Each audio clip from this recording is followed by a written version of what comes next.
Operation magic carpet یہ یہودیوں کو اسرائیل لانے کا ایک ایسا خفیہ مشن تھا جو اس وقت کے چند لوگ ہی جانتے تھے۔ یہودیوں کو پوری دنیا سے بھر بھر کے اسرائیل لانے کے اس مشن کو آپریشن کارپیٹ میجک کہتے ہیں۔ یہ 1948 کی بات ہے جب یہودیوں اور مسلم دنیا کے درمیان سخت کشیدگی تھی۔ 1948 میں یہودیوں کو الگ ملک دینے کے بعد اب مسئلہ یہاں پہ یہ پیدا ہو گیا تھا کہ دنیا بھر سے یہودیوں کو کیسے اسرائیل لایا جائے۔ یہ ایک خفیہ مشن تھا اور اس مشن میں کن لوگوں نے معاونت کی اور یہ تمام سرگرمیاں کیسے سر انجام دی گئیں، یہ سب کچھ ہم آپ کو بتائیں گے اس ویڈیو میں۔ تو مزید ویڈیو دیکھنے سے پہلے جن لوگوں نے ہمارا چینل سبسکرائب نہیں کیا وہ ہمارا چینل سبسکرائب کریں اور بیل آئیکن پر پریس کریں تاکہ آنے والی نئی ویڈیو آپ لوگوں کو بآسانی مل سکے۔ 1948 میں جب مسلمانوں اور یہودیوں کے درمیان کشیدگی بڑھی تو یہ آپریشن سر انجام دیا گیا۔ ایک ہوائی جہاز بادلوں میں چھپا ہوتا ہوا ایک خفیہ مشن پر نکلا۔ ایندھن دکھانے والی سوئیاں نیچے سے نیچے جاتی گئیں۔ اس وقت جہاز مصر کے اوپر تھا۔ ایندھن نہ ڈلوایا جاتا تو جہاز گر سکتا تھا۔ پائلٹ ایک خفیہ مشن پر تھا۔ اس جہاز میں 150 سے زائد یہودی سوار تھے جو یمن سے اٹھائے گئے اور اسرائیل لے کے جایا جا رہا تھا۔ مسلمانوں اور یہودیوں کے درمیان سخت کشیدگی تھی۔ فسادات ہو رہے تھے جن میں کئی ہلاکتیں بھی ہو چکی تھیں۔ اس لیے جہاز کو اتارنے کے بعد لوگوں کو پتہ چلتا کہ وہ یہودی ہیں تو کچھ بھی ہو سکتا تھا۔ بالآخر پائلٹ نے یہ رسک بھی لے لیا۔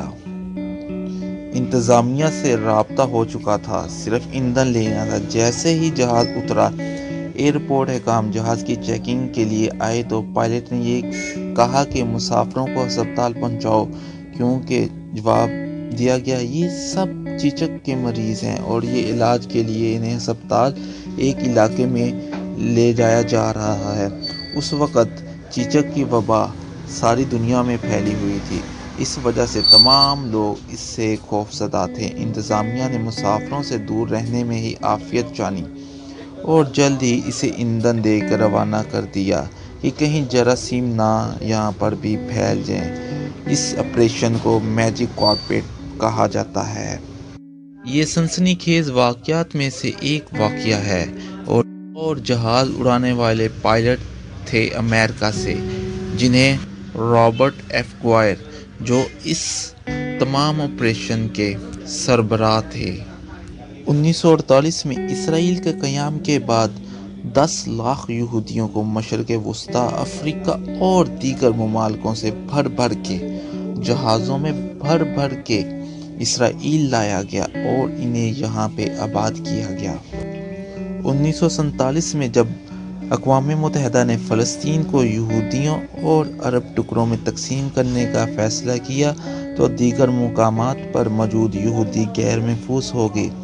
چند ماہ بعد صورتحال اس وقت مزید بگڑ گئی جب یمن میں 2 مسلمان لڑکیوں کو قتل کیا گیا اور الزام یہودیوں پہ لگایا گیا۔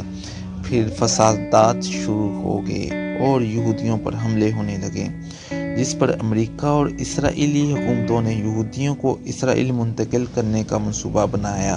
اس کے لیے تمام مالی معاونت امریکی جوائنٹ ڈسٹریبیوشن کمیٹی نے فراہم کی۔